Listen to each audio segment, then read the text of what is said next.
ሰላም ናችኋለሁ። ዛሬም ክፍል 8 እናያለን። ኢየሱስ ክርስቶስ መሬታዊ አይደለም፣ ከመሬት አይደለም።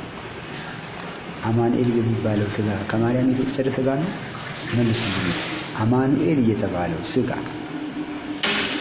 ኢየሱስ የተባለው ስጋ እኮ ነው። አማኑኤል ማለት አማኑኤል ነው ከማርያም የተወሰደው? እስቲ እናንተ አማኑኤል ነው። ኢየሱስ ከሰማይ ነው በስጋ የተገለጠው። እግዚአብሔር ከእኛ ጋር ነው ማለት ነው። የተባለው ምድራዊ አማኑኤል አይደለም። ምድራዊ አማኑኤል አይደለም። እግዚአብሔር ከእኛ ጋር ተብሏልና አማኑኤል አይደለም። መልአኩ ሰማያዊ ነው፣ ከእኛ ጋር ነው የሚለው የነበረው ስጋ ሳይሆን አዲሱ ስጋ ነው።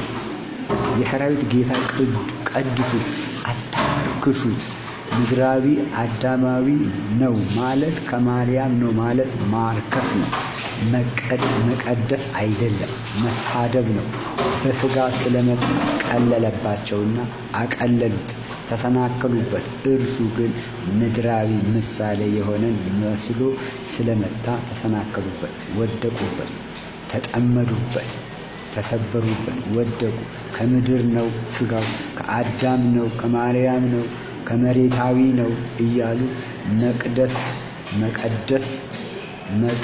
መቅደስ ስጋ ሆኖ የመጣውን እግዚአብሔር እያሉ ምስክሩን በደቀ መዛሙርቶቼ እያለ ይናገራል። ስለዚህ ደቀ መዛሙርቶቼ የመሰከሩት ምን ብለው ነው? ኢየሱስ ከላይ ነው ብለው። ኢየሱስ በስጋ እንደመጣ የሚያምን መንፈስ እግዚአብሔር ነው አለ። አንደኛ ዮሐንስ ምዕራፍ 4 ከቁጥር 1 እስከ 10 ኢየሱስ በስጋ አልመጣም ብሎ የሚታመን መንፈስ እሱ የክርስቶስ ተቃዋሚ ነው አለ። ስለዚህ የክርስቶስ ተቃዋሚ ሆነው የሚመላለሱ የወደቁ ናቸው፣ የተሰናከሉበት ናቸው። ኢየሱስ ከማርያም ነው ይላሉ፣ አማኑኤል ከማርያም ነው ይላሉ። አማኑኤል ከማርያም አይደለም። አማኑኤል ማለት እግዚአብሔር ነው፣ ያለና የነበረ ነው፣ ከላይ ነው፣ መሬታዊ አይደለም። መሬታዊ ነው ብላችሁ የምትከራከሩ ሰዎች ካላችሁ ማስረጃችሁን አቅርቡ። ክፍል 9 ሌላ ጊዜ እንቀጥላለን። ቻው።